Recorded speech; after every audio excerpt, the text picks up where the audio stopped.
आय मत्येन वंदाम। इच्छा कारण संधि से भगवान अबुठ्योमि अभ्यंतर देवस्यम खामेव इच्छम खामेमि देवस्यम जंग किंच्यम अपत्यम परपत्यम भत्ते पाणे विने व्यावच्चे आलावे संलावे उचासने समासने अंतर्भाषाए उपरी भाषाए जंग किंचे मध्य विनय परिहीनम सूम व बायरम व तुभ्ये जानम अहम न जानामि तस्समिच्छामि दुक्कडम। इच्छामि खमासम नो वंदी उजावनी जाए निस्सही आए मत्येन वंदा। इच्छा कारण संधि से भगवान बायना संधि साहू इच्छम इच्छामि खमासम नो वंदी उजावनी जाए निस्सही आए मत्येन वंदा। इच्छा कारण संधि से भगवान बायना लेसु ले जो इच्छम इच्छामि खमासम नो वंदी उजावनी जाए निस्सही आए मत्येन वंदा। पिचकारी भगवान पसाय करी बायना प्रसाद कराव सोची। नमो रियंताणं नमो सिद्धाणं नमो आयरियं नमो वज्रायणं नमो लोहे सर्वसाधु एषु पंच नमोकारो सर्वपापप्रणाशनं मंगलाणं च सर्वेसिं परमं हवै मंगलम्। जय जगजीव जोनि वियाणो जगगुरु जगानंदो जगनाहो जगबंधो जय जगप्रिया जय सुयाण बभो तीर्थजराणम अपचिमो जय जय गुरुलोगाणम जय महपा महादेव सर्वारिष्ट प्रणाशाय सर्वाभिष्टार्थदाय सर्वलब्धि निधान श्री गौतम स्वामिने श्री सुधर्म स्वामिने नमः। अज्ञानतिमिरान्धः ज्ञानाञ्जनं शलाकया नेत्रमुन्मीलितं येन तस्मै श्री गुरवे नमः। धर्म लाभ बहुत बहुत आशीर्वाद। सभी को सादर जय जिनेन्द्र। कंदरवाद की इस 198वीं कक्षा में आप सभी का हार्दिक स्वागत है। पूर्व कक्षा में जो हमारी चर्चा चल रही थी उसमें ये हमारे पंच महाभूत के अस्तित्व की सिद्धि को सिद्ध करने का प्रयत्न चल रहा है, जिसमें महाराज साहब ने उस पूरी क्लास में हमारी 4 विषय पर मुख्य रूप से चर्चा की गई थी, जिसमें सर्वप्रथम संशय की सिद्धि की गई। संशय अर्थात क्या? अगर किसी व्यक्ति को संशय हो रहा है तो उसने उस वस्तु के अस्तित्व को स्वीकार किया है, इसलिए उस बात पर शंका होती है। अर्थात क्या? जिसका अस्तित्व ही नहीं है उस विषय पर कभी शंका हो ही नहीं सकती, और जिसका अस्तित्व है उसी पर शंका होती है। तो जिसको ये शंका हुई है आत्मा है या नहीं, अपितु जितनी भी शंका होती है उसमें उस व्यक्ति ने उस शंका के रूप में जो शंका किया उसका अस्तित्व पहले ही सिद्ध कर दिया है। फिर हमारी दूसरी चर्चा करते हुए ये बात सिद्ध की गई थी कि जो एक परमाणु दिखाई देता है उसके अंदर भी वर्ण, गंध, स्पर्श, रस और स्पर्श भी मौजूद होते हैं। फिर जो ज्ञान की बात की गई थी उसको किस आधार से क्या कहा गया था? जो शंका है ना वह भी ज्ञान का ही एक अंग है। तो ये पहली चर्चा शंका के ऊपर हुई थी, संशय के ऊपर। दूसरी चर्चा एक परमाणु के ऊपर की गई थी कि किस प्रकार से एक परमाणु के अंदर भी ये गुण मौजूद होते हैं। फिर तीसरी चर्चा के संबंध में महाराज साहब ने बताया कि इंद्रियों से आत्मा को जो ज्ञान होता है वह गुण का होता है अथवा गुणी का होता है। ये प्रश्न किया गया था, जिसके उत्तर में बताया कि उसको ज्ञान दोनों का ही होगा, गुण का भी होगा और गुणी का भी होगा। और अंत में ये चर्चा बढ़ते हुए ये बताया गया कि पंच महाभूत की सिद्धि किस प्रकार से की गई थी। पंच महा और भूत इन तीनों ही शब्दों का सिद्ध महाराज साहब ने बहुत अच्छी तरीके से किया। व्यक्त स्वामी अनेक प्रकार से शंका करते रहे, कभी अस्तित्व भी मानते, कभी अस्तित्व भी नहीं मानते, लेकिन महाराज साहब ने उनकी शंका का किस प्रकार से खंडन किया हमने पूर्व कक्षा में विशेष रूप से जाना ही था, और उसी विषय को आगे बढ़ाते हुए महाराज साहब से मैंने निवेदन कर। बहुत बहुत धन्यवाद आपको। आज 8वीं अगस्त है और मंगलवार है। आज हमारी 198वीं क्लास है शाम। अब बची तो दो ही है आगे। चलिए, हम यहाँ पर क्या निश्चित कर रहे हैं सर? क्या जगत के अंदर इंद्रियां है तो पदार्थ है, कि पदार्थ है तो इंद्रियां है? मेहता जी बोलिए। पदार्थ है तो इंद्रियां हैं। चलो, इनका ये कहना है। चौड़िया जी आप क्या कहेंगे?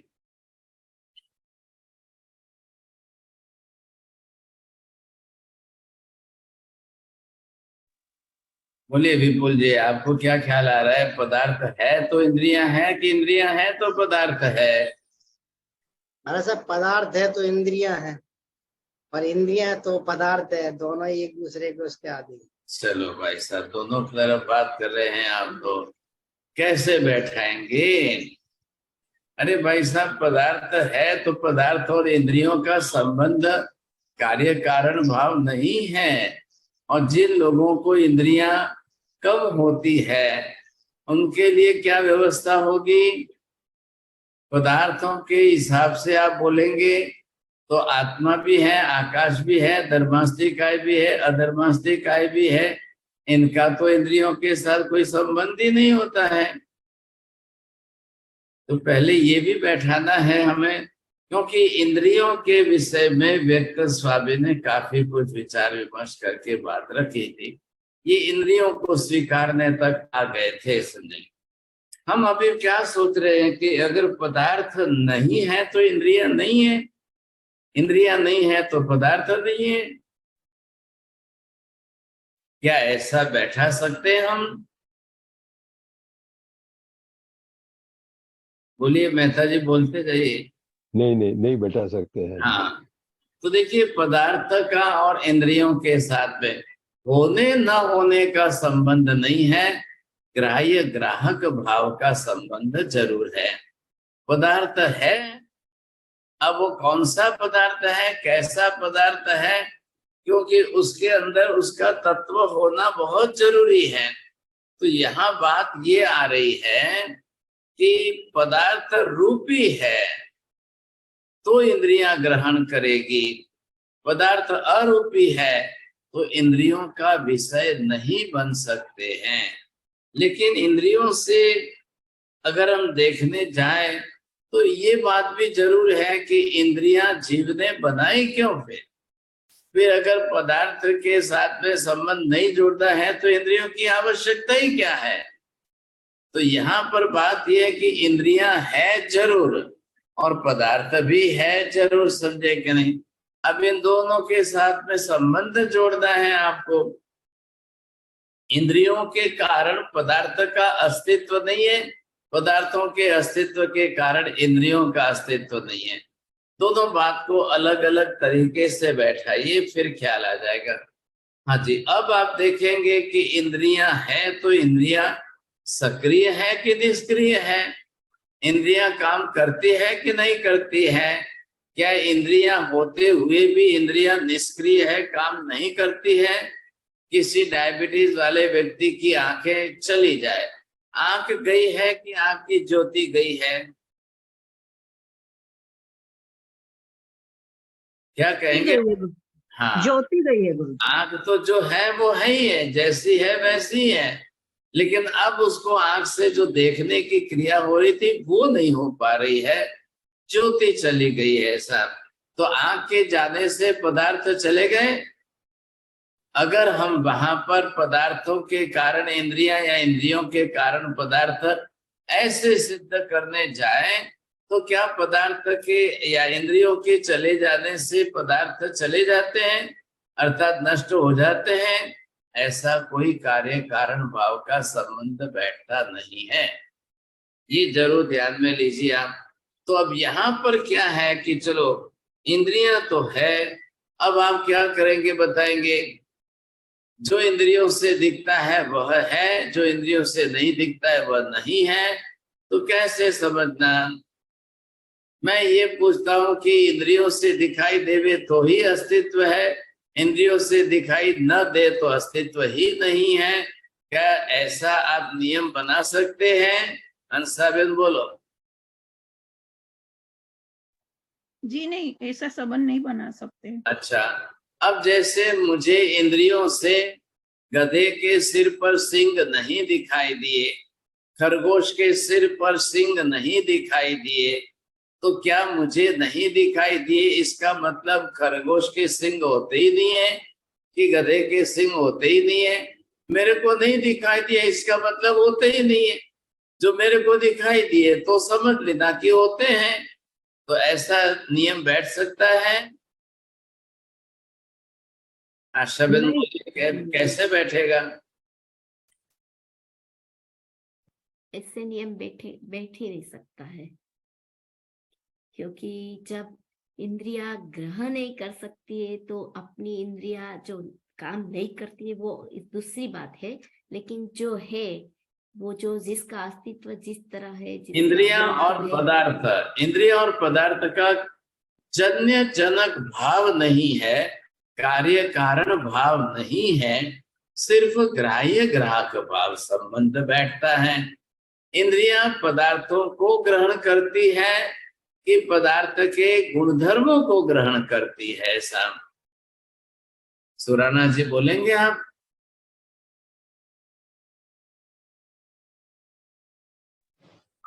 हाँ, पदार्थ इंद्रियों का भाव ग्रहण करता है। इंद्रिया जो देखती है वो पदार्थ ग्रहण। हाँ, एक मिनट। देखिए, अब जब हम पदार्थों के बारे में समझ रहे हैं ना, तो आपको ये ख्याल आ जाएगा कि पदार्थ के होने न होने। मैंने ये कहा कि भाई खरगोश के सिर पर सींग नहीं दिखाई देते हैं, गधे के सिर पर सींग नहीं दिखाई देते हैं, इसका मतलब जगत के अंदर सींग ही नहीं है, खरगोश ही नहीं है, गधा ही नहीं है कि मेरी इंद्रियां नहीं देखती है उसका निषेध कर दो? ऐसा कोई नियम बन सकता है क्या? जी नहीं साहब, आपकी इंद्रियां देखे न देखे, लेकिन यहाँ पर अभाव, थोड़ा सा पहले मेहता जी शून्यवाद और अभाववाद दो में क्या फर्क करेंगे आप?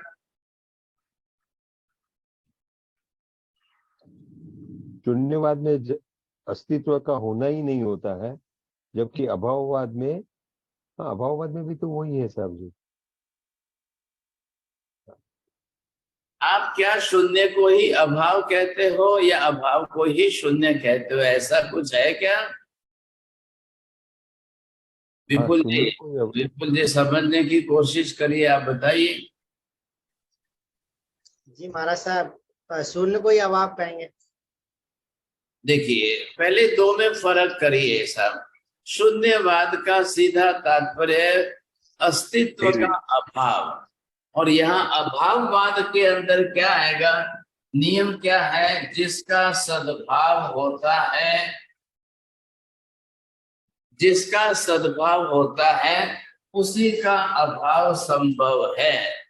जिसका सद्भाव ही न हो तो उसका अभाव भी संभव नहीं होता है।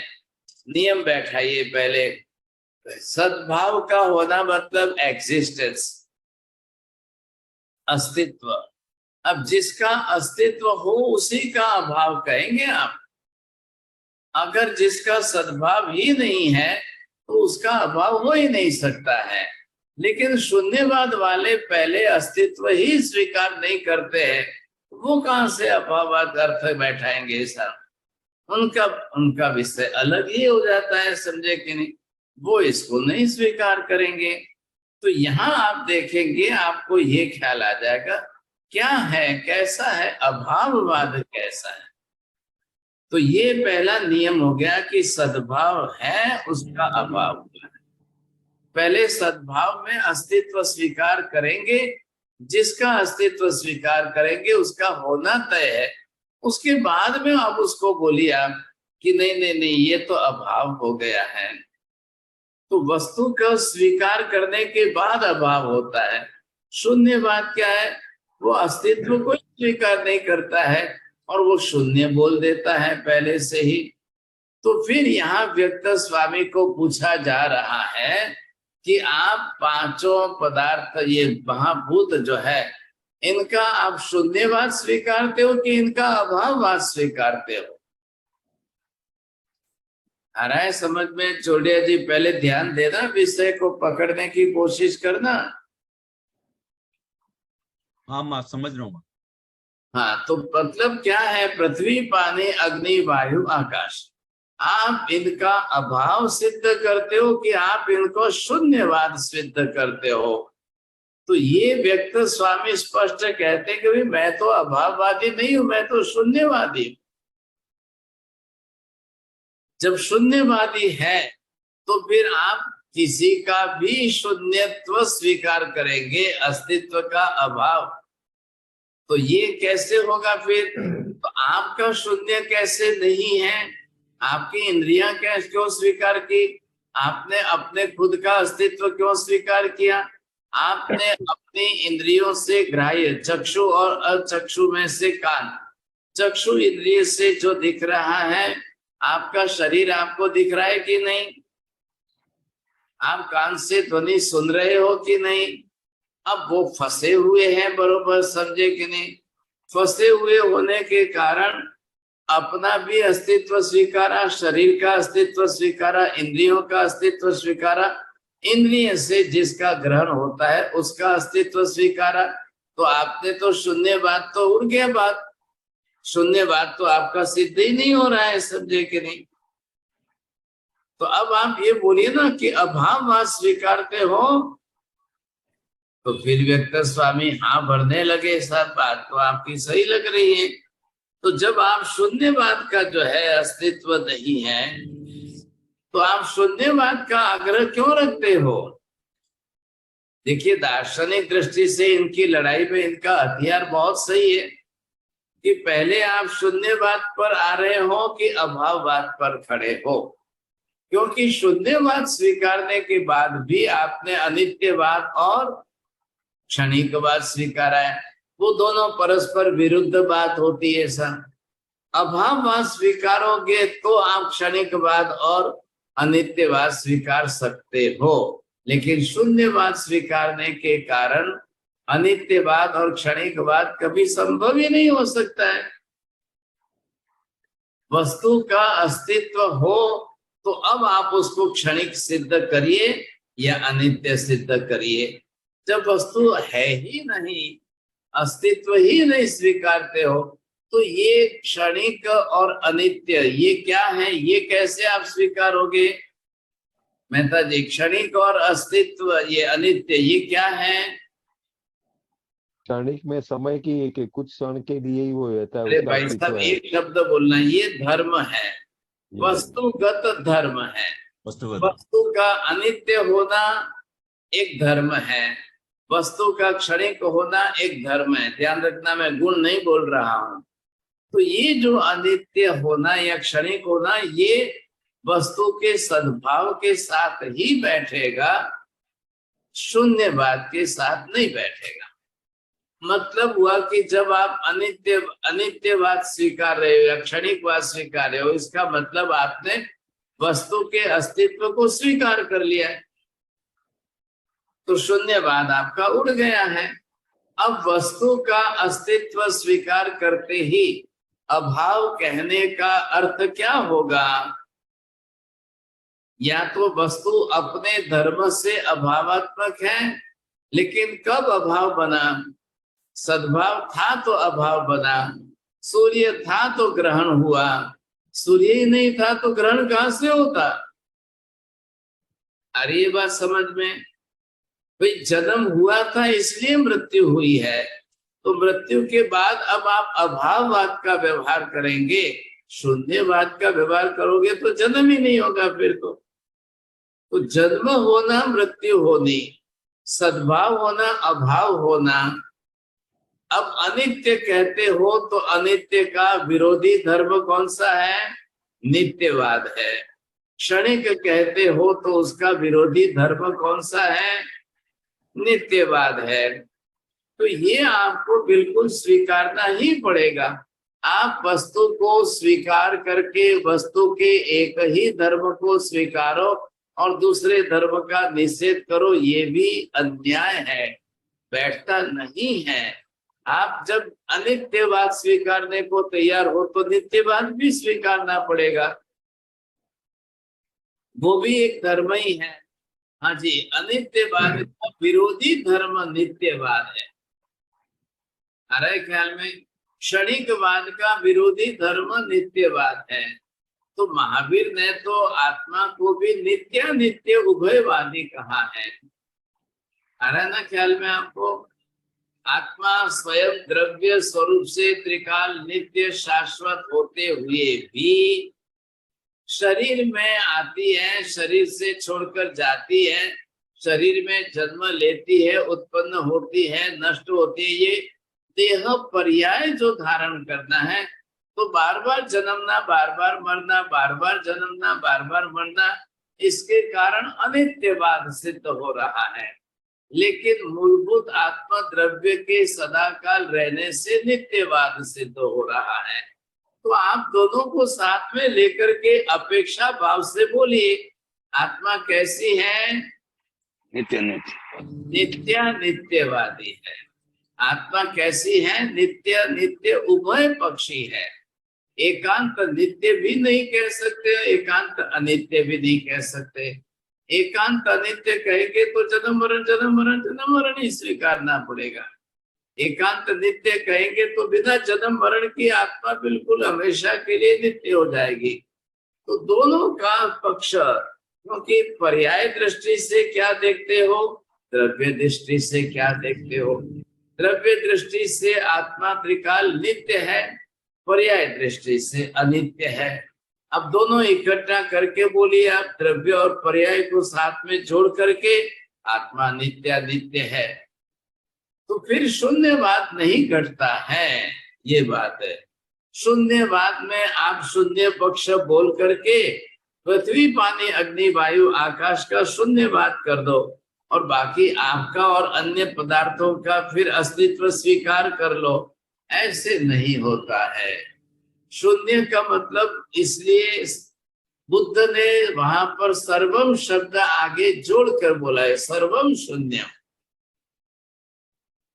जब सर्वम शून्यम बोला है तो वो कैसे बोला है, क्यों बोला है, सर्वम शून्यम क्यों बोला है? ये यहाँ पर सर्वम शब्द लगाने से भी सर्व शब्द का मतलब क्या करते हो आप? ध्यान दीजिए थोड़ा। सर्व शब्द संख्यावाची है या सर्व शब्द जो है गुणवाची है, या सर्व शब्द किस प्रकार सर्वथा अर्थ करना है? सर्वथा, समूल, संपूर्ण, कौन सा अर्थ सही लगता है आपको? बोलिए महेंद्र जी। हाँ,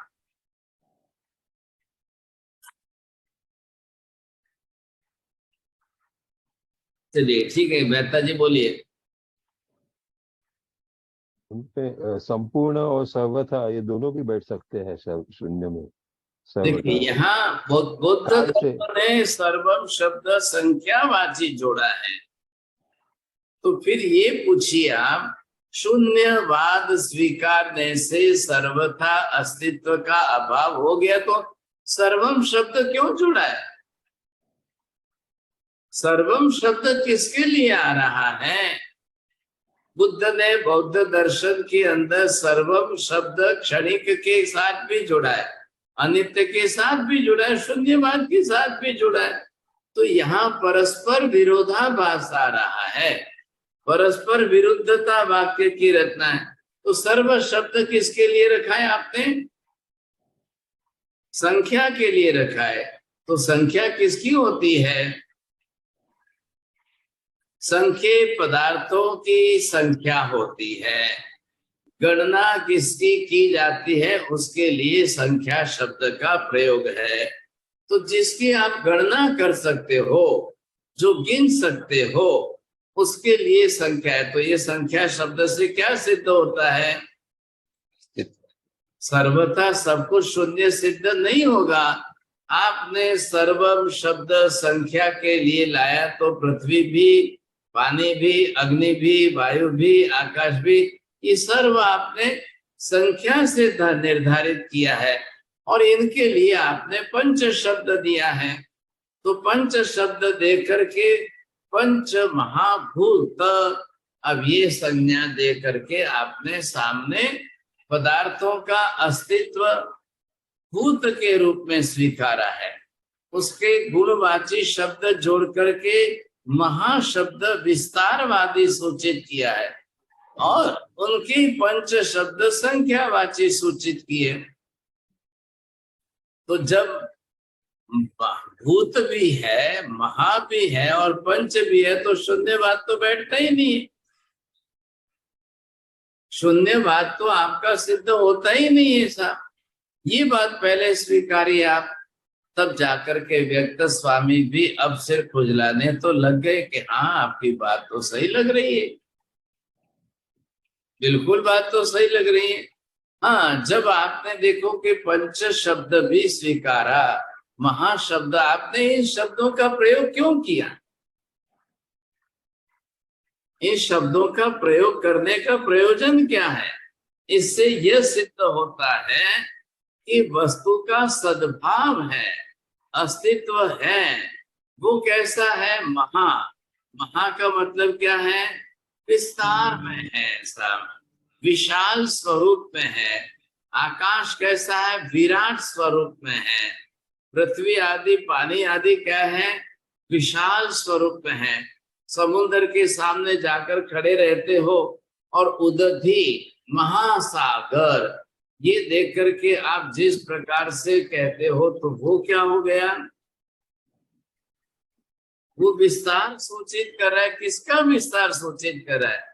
जिसका अस्तित्व आपने रख करके संज्ञा दी है, उसका महाविस्तार के रूप में अस्तित्व सिद्ध कर रहा है। तो ऐसे पदार्थ है कितने, कौन से हैं? तब आपने संख्यावाची शब्द पंच जोड़ दिया है। तो पंच शब्द सर्वम के अर्थ में आ गया। अब आप सर्वम में अगर पंच सर्वम शब्द देते हो वो सही है कि पंच शब्द देते हो वो सही है? बोलिए, आप समझ रहे हैं? तो जब सर्वम शब्द बोलोगे तो ये पांच भी आ गए, आपका भी शून्यता आ गई, हर किसी पदार्थ की शून्यता आ जाएगी, इंद्रियों की शून्यता, सबकी शून्यता हो गई। फिर कहाँ कुछ बचता है? तो फिर आपने सर्वम को बदल करके पंच शब्द का उपयोग क्यों किया? मतलब पंच शब्द संख्यावाची दे करके आप पंच को ही शून्यवादी सिद्ध करते हो। मतलब हुआ कि पांच के सिवाय अन्य का अस्तित्व है और इन पांच का अस्तित्व नहीं है, यही कहना है आपको? अरे आप कोई हाँ भैया ना कुछ तो बोलिए। हाँ समझ रहे हैं, माँ समझ रहे हैं। हाँ, तो पंच शब्द आपने पंच शब्द क्यों लाया? जब वहां बुद्ध तो सर्वम शून्यम कह रहे, तो आपने पंच को ही शून्य को कहा। मतलब पांच के सिवाय का अस्तित्व है और इन पांच का अस्तित्व नहीं है। करो, पहले स्पष्टीकरण करो लो साहब, ये बात बैठ जाती है आपके, समझे कि नहीं? अब पदार्थ भी नहीं है और इंद्रियां भी नहीं है, ऐसा तो नहीं होता है। तो पदार्थों का बोध आपको किस तरीके से, किससे हो रहा है? अब आपको देखिए, ज्ञान दर्शन के दो पक्ष यहाँ पर है।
प्रत्यक्ष का अनुभव हम दो तरीके से करते हैं साहब। अब प्रत्यक्ष से मतलब क्या, वो दर्शन और ज्ञान दोनों की बात है। अब पहली बात यह है कि दर्शन और ज्ञान क्या है, बोलिए सुराणा जी। गुण, आत्मा के गुण है। हाँ जी, दर्शन और ज्ञान ये द्रव्य है कि गुण है? गुण है, आत्मा के गुण है। Very good. हाँ, अब दर्शन और ज्ञान आत्मा के गुण है, तो क्या हुआ, आत्म प्रत्यक्ष में आत्मा का अपना खुद का दर्शन है, आत्मा का अपना खुद का ज्ञान है। तो यहाँ पर क्या हुआ, ये दर्शन जब आपने सीधे आत्म दर्शन के साथ जोड़ा, तो अब ये प्रत्यक्ष कौन करेगा, ये केवल ज्ञान से, केवल दर्शन,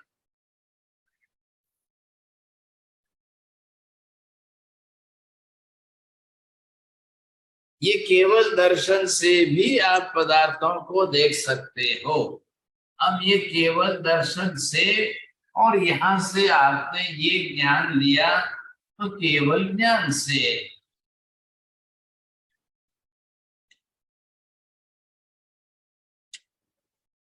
अब ध्यान दीजिए, जगत के अंदर अनंत अनंत ऐसे पदार्थ है, इसलिए उसका दर्शन जिसको होता है वो है केवल दर्शन। जगत में अनंत अनंत ज्ञेय पदार्थ है, इन ज्ञेय पदार्थों का ज्ञान जिसको होता है वो केवल ज्ञान। अब आप स्पष्ट कर दीजिए साहब, अगर जगत में दृश्य पदार्थ नहीं होते तो ज्ञान दर्शन क्यों होता? ज्ञेय और दृश्य, ज्ञेय और दृश्य ये पदार्थों के लिए है। अगर जगत के अंदर ज्ञेय है तो उसका ज्ञान भी होता है, जगत में दृश्य है तो उसका दर्शन भी होता है। अब ये हो गया केवल ज्ञान और केवल दर्शन। ये कैसा हो गया है, संपूर्ण ज्ञान संपूर्ण दर्शन हो गया है। ये होता है डायरेक्ट आत्म प्रत्यक्ष, इसको इंद्रियां नहीं लगती है। डायरेक्ट जब आत्मा से प्रत्यक्ष हो रहा है तो इसको इंद्रियां नहीं लग रही है। अब किसको इंद्रियां लग रही हैं? यहाँ पर तो इंद्रियों से जो प्रत्यक्ष होगा, ध्यान दीजिए, इंद्रियों से जो प्रत्यक्ष होगा वो आंशिक होगा, और जो डायरेक्ट जो है बिना इंद्रियों से डायरेक्ट केवल दर्शन से होगा वो जो है संपूर्ण होगा।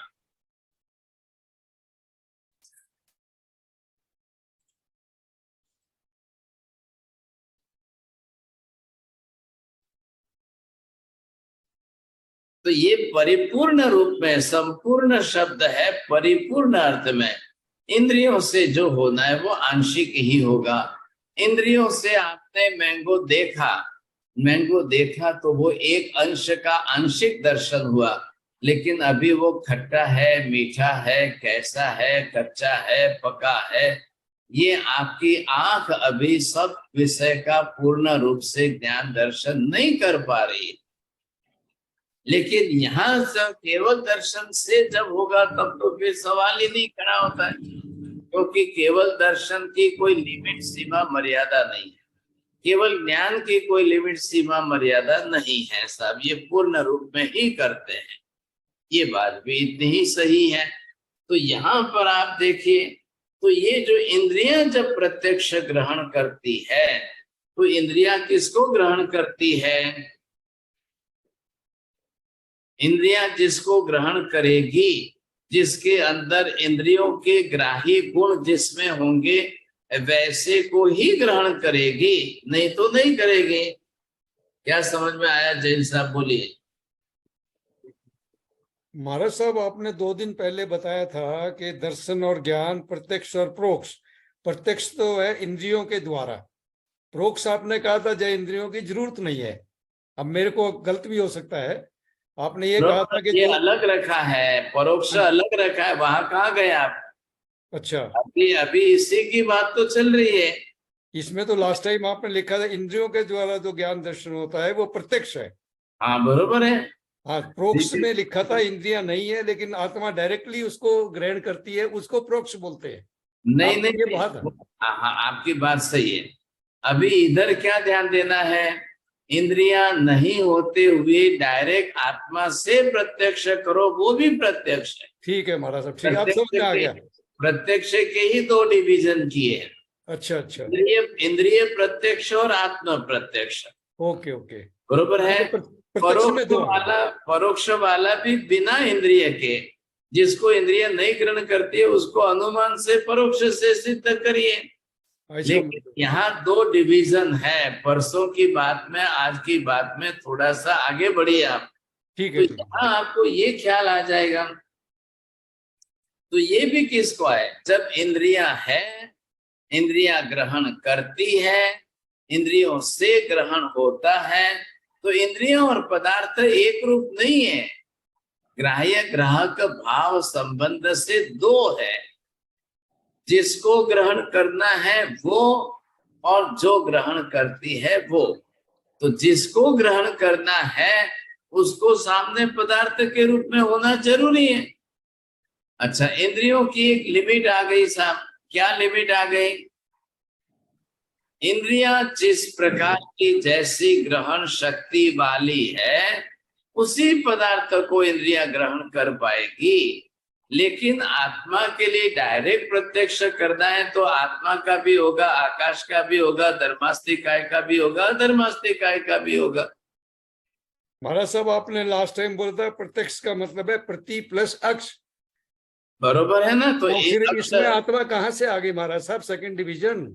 अरे भाई साहब, अक्ष के दो अर्थ है। हाँ, फिर आपने नहीं बताया ना। हाँ, उस दिन उतनी जरूर थी, आप छोड़ देते हो महाराज साहब।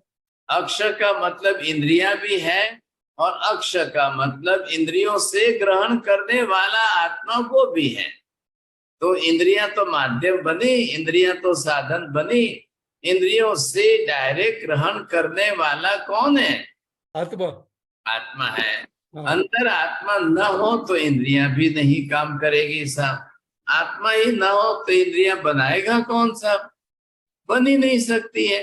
जब इंद्रियां बनी है तो बनाने वाला निश्चित है, तो बनी है। क्यों बनाई आत्मा ने इंद्रियां, क्यों बनाई, प्रत्यक्ष के लिए जो पुद्गल के पर्ण गंध रस स्पर्श वाले जो द्रव्य पदार्थ हैं उनको ग्रहण करने के लिए आत्मा ने इंद्रियां बनाई। हाँ, अब इधर आप ध्यान से देखिए साहब, ये बात तो हमने, चलो इंद्रियों की बात तो ये लो आपने निकाल दिया सब। अब ये बताइए कि इंद्रियों से जो ग्रहण हो रहा है, और इधर हमारे पास 5 महाभूत है। अब 5 में से इंद्रियों से ग्रहण होने वाले भूत कौन से हैं, और बिना इंद्रियों से ग्रहण होने वाले भूत कौन से हैं? बोलिए मनीषा बहन जी, क्या ला रहा है?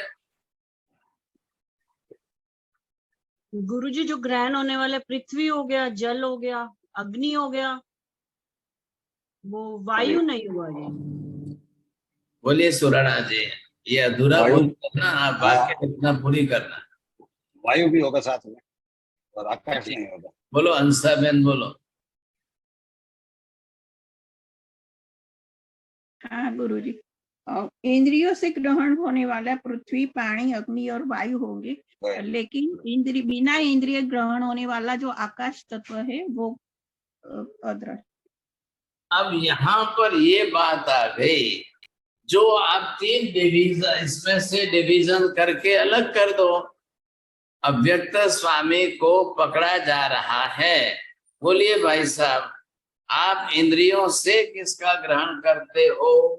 तो जब उन्होंने 3 की बात की, ये पृथ्वी का है, अब का है पानी के जीव सब, इसको पृथ्वी के, पानी को और फिर अग्नि को सब। अब ये क्या है, ये 3 तो इंद्रियों से ग्राह्य है, तीनों का ग्रहण इंद्रियों से हो जाता है। अब रही 2 बात, ये 3 चले गए तो वायु जो है वो एक चौथा महाभूत है, और आकाश एक अपने आप में और है सब। चलो, तो क्या हुआ, आप पहले, दूसरे, तीसरे, चौथा और 5वां बताइए, इनमें से आप इन तीन को तो स्वीकार करने को, ग्रहण करने को तैयार हो? चलो इन दो की बात जो है बाद में करते हैं, पहले यहां तक तो पहुंचाइए इनको पहले। जो गुजराती कहावत है मालूम है आपको, आंगली पकड़ता पकड़ता हाथ पकड़ा है। तो हाथ पकड़ना हो तो पहले कम से कम अंगुली पकड़ लो। अंगुली पकड़ लो तो फिर तो उनको भी ख्याल आ जाएगा, कहाँ जाएंगे फिर। तो ये बात बताइए कि पृथ्वी, पानी, अग्नि, ये आपने ग्रहण कर लिया, ये आपको इंद्रियों से ग्रहण होता हुआ दिख रहा है। अब भाई साहब व्यक्त स्वामी ना कहे तो भी फंसे और हाँ कहे तो भी फंसते हैं आगे ख्याल में। अब ना कहने जाए तो क्यों फंसते हैं, तो ये भी आपको सामने से स्पष्ट कर लेना चाहिए। यहाँ पर क्या है, ये जो आप देख रहे हो तो इसके अंदर आपने ये देखा है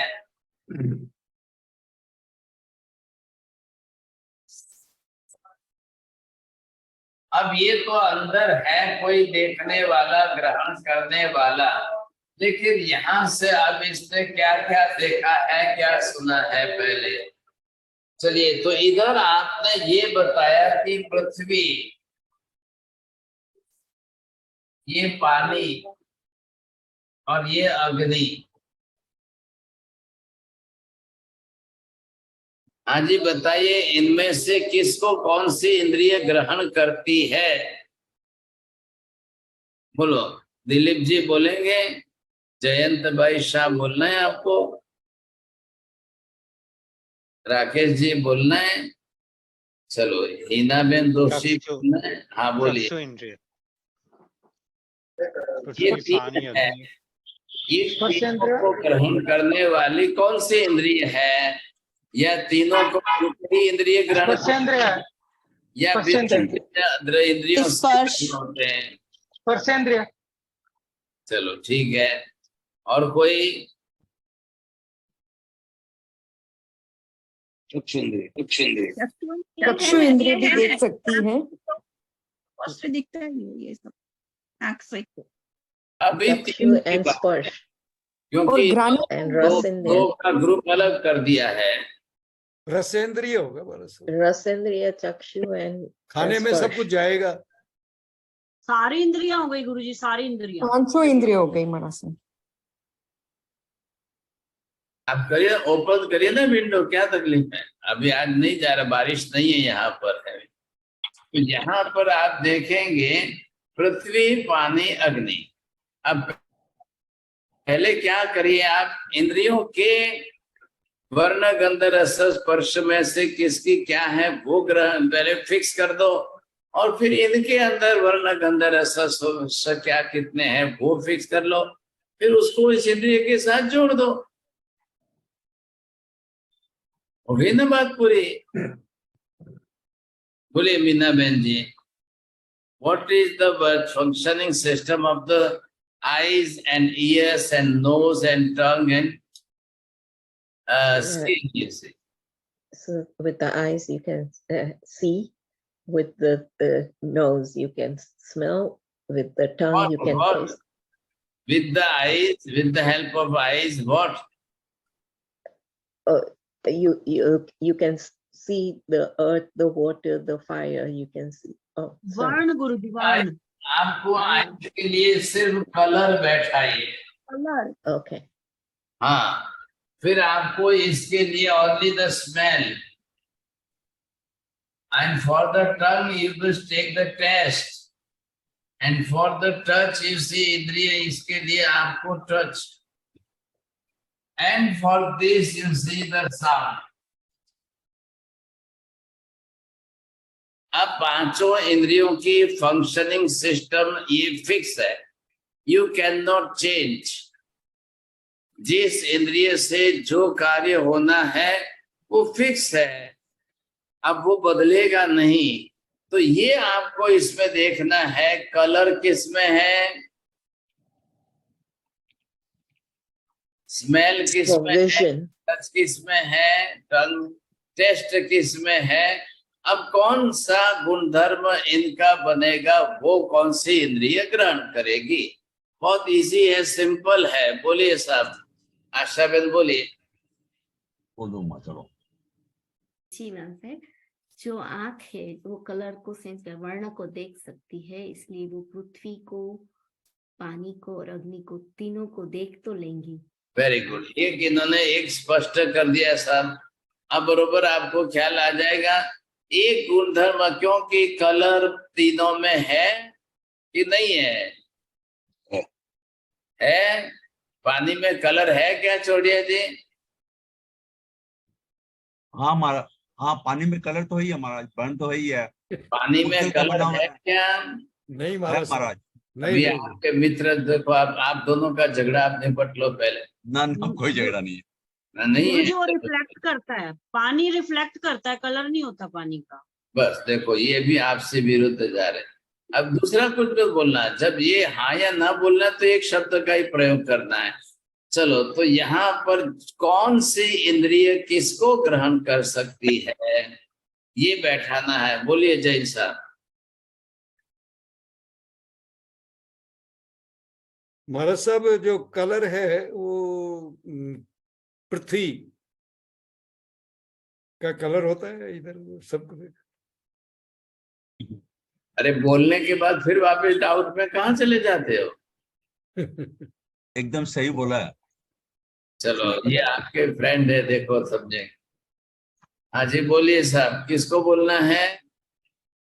पश्चिम में वन गंध चारों ही है। टच करने से भी दोनों तीनों को जान सकते हैं हम। हाँ, अब देखिए, आपको पहले, अगर आप पृथ्वी को ग्रहण कर रहे हो तो पृथ्वी के लिए पर्टिकुलर आपकी इंद्रिय फिक्स है या दूसरी तीसरी इंद्रिय से भी? क्योंकि इंद्रिय प्रत्यक्ष हो रहा है। इंद्रिय को प्रत्यक्ष हो रहा है कि इंद्रियों से प्रत्यक्ष हो रहा है दिलीप जी? इंद्रियों से प्रत्यक्ष हो रहा है। इंद्रियों से। हाँ,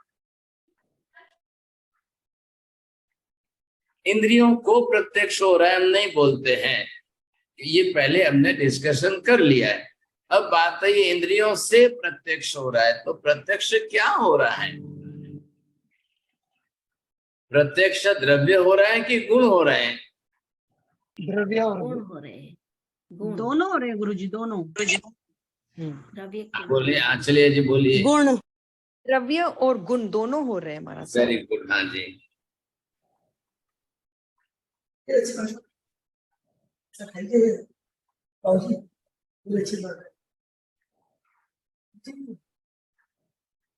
तो यहाँ पर आप देखेंगे, क्यों दोनों क्यों बोल रहे हैं आप? क्यों महाराज साहब? हाँ, पानी एक है, वो द्रव्य है, और उसके आप गुण। दोनों क्यों बोल रहे हो? एक सेंटेंस भी पूरा नहीं बोलना है, एक शब्द में आ जाएगा। बस इतना ही बोलना है कि द्रव्य गुण का अभेद संबंध है, द्रव्य गुण साथ में ही है, द्रव्य गुण रहित नहीं है, गुण द्रव्य रहित नहीं है। ये आपका कंसेप्ट अंदर से क्लियर होना चाहिए। तो जब गुण को ग्रहण, इंद्रिया गुणग्राही है कि द्रव्य ग्राही है? गुणग्राही। मेहता जी क्या लग रहा है? गुणग्राही है। इंद्रिया गुणग्राही है, द्रव्य ग्राही नहीं है। मैंगो को देख करके, वाटरमेलन को देख करके उसके गुण को ग्रहण कर रही है या उसके वर्ण गंध रस स्पर्श? तो वर्ण गंध रस स्पर्श जो है वस्तु के गुणधर्म है। वस्तु का गुणधर्म द्रव्य के साथ अभेद संबंध रखता है, इसलिए वस्तु के ग्रहण से वस्तु का भी ग्रहण जो है, मैंगो बाहर ही पड़ा है, मैंगो कोई आंख लेकर के अंदर नहीं चली गई है, ख्याल है? ये वहां जहां है वहीं पर है। अब जब इसको ग्रहण कर रही है इंद्रियां, तो आंख का काम इतना ही है। अब जो भी कोई पदार्थ आ जाए, उस पदार्थ के अंदर का एक ही गुणधर्म नहीं है, इसलिए एक ही इंद्रिय से ग्राह्य नहीं होता है। जितने गुण होंगे उतनी इंद्रियों से ग्राह्य हो। बोलिए मीना मैन जी। The fundamental principle. As many the virtues are, I mean, as many of the qualities are in अब ये आपने देख लिया यहाँ पर। अब ये वस्तु जो है आपने जो भी देखी है, तो ये वस्तु जो भी देखी तो उसके अंदर प्राधान्यता किसकी है? ये मैंने वस्तु ली है यहाँ पर। अब ये वस्तु पृथ्वी की है कि पानी की है कि अग्नि की है कि किस रूप में है? अब ये वस्तु है तो ये वस्तु तो यही पड़ी रहेगी, लेकिन उसका इसमें पार्थिव तत्व क्या है, फिर इसका इसमें रस तत्व क्या है, फिर इसका इसके साथ में अग्नि तत्व क्या है, तो वो आपको ये देखना है कि कौन सी इंद्रियों से इसके। तो एक ही वस्तु होते हुए भी एक ही वस्तु में यदि सभी गुण है तो सभी इंद्रियों का कार्य हो जाएगा। एक वस्तु में सब नहीं है, एक ही है, तो फिर एक ही इंद्रिय ग्रहण करेगी सब। फॉर एग्जाम्पल, बोलिए। आम है, हाँ, आम में त्वचा तत्व भी है और स्मेल भी है, कलर भी है और टेस्ट भी है, तीनों है और टच भी है। हाँ। चारों चीज है, चारों। अब उसका अपोजिट मैंने बोला है, एक वस्तु ऐसी है कि जिसमें सिर्फ एक ही गुण है, दूसरा नहीं है, तो दूसरी इंद्रिया उसको नहीं ग्रहण करेगी, उसको विषय नहीं बनाएगी। बोलिए मेहता जी। वैसे निश्चय से तो कोई होता ही नहीं, क्योंकि सभी गुणधर्म है। अरे भाई साहब, कान जिसको ग्रहण करता है वो इंद्रिय का विषय है, दूसरी इंद्रियों का विषय नहीं बनता है। बराबर। हाँ, तो खुलासा खोलिए ना, बात को पूरी खोलिए। कान किसको ग्रहण करता है? ध्वनि, साउंड को। हाँ, तो ये जो साउंड ध्वनि को ग्रहण करता है उसको दूसरी कोई इंद्रियां ग्रहण कर ही नहीं सकती, ऐसा नहीं करेगी। हाँ, तो कान जिसको ग्रहण करता है वो तो दिख ही नहीं रहा है, बाकी की चारों इंद्रियां जिसको ग्रहण करती है वो तो दिख रहा है। क्या कारण है?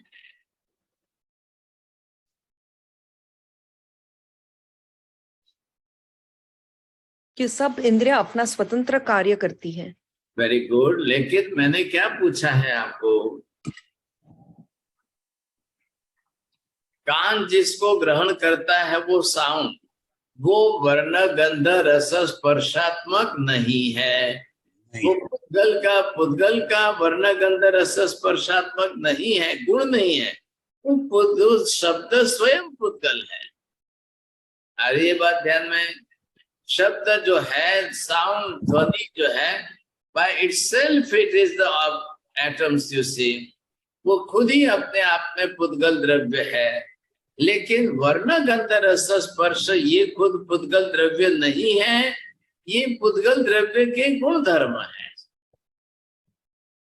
मेक द क्लियर सेंटेंस जो है उसको क्लियर करिए। अब उससे आपको ये ख्याल आ गया कि पदार्थ का होने के लिए इंद्रियां कारणीभूत नहीं है, पदार्थ का ज्ञान प्राप्त करने के लिए इंद्रियां कारणीभूत। ये बात समझिए।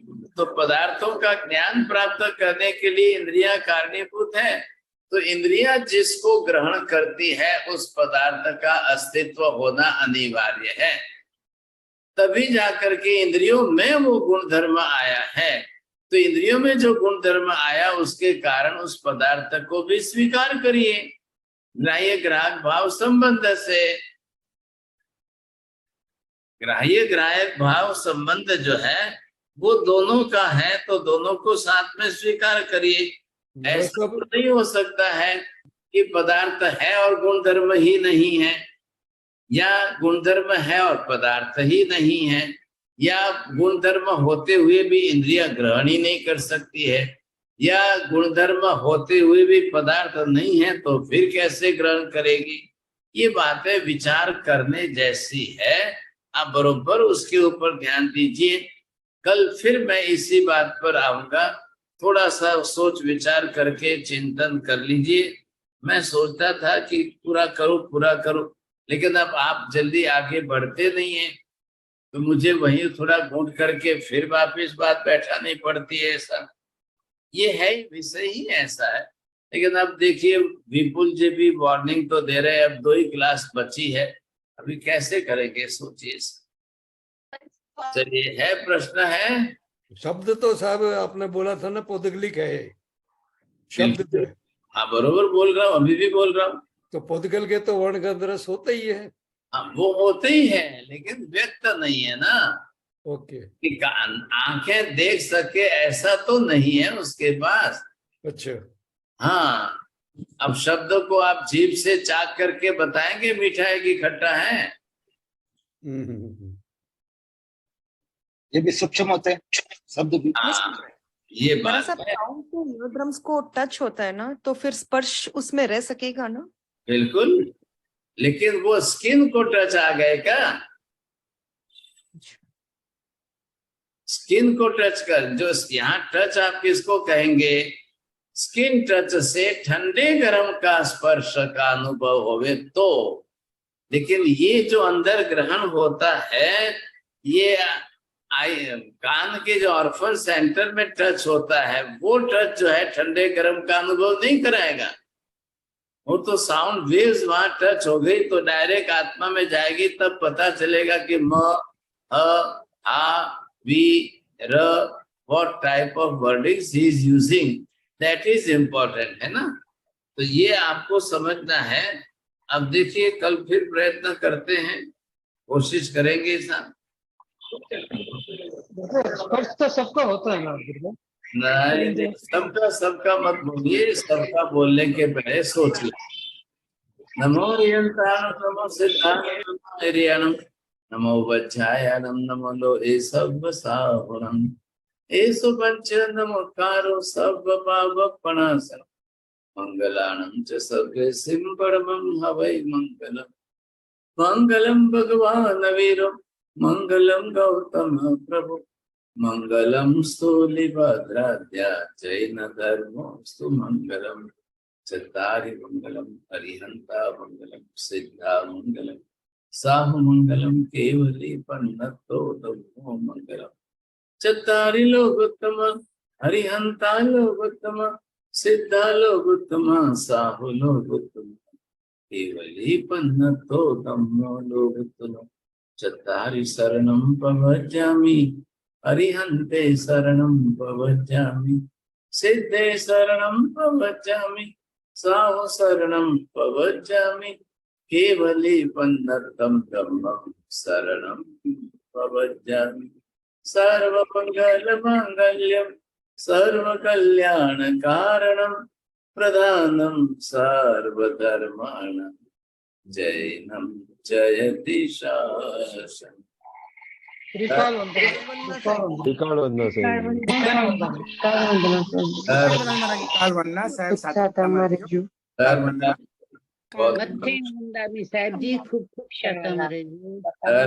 बहुत आशीर्वाद। बहु परिश्रम लियो छो।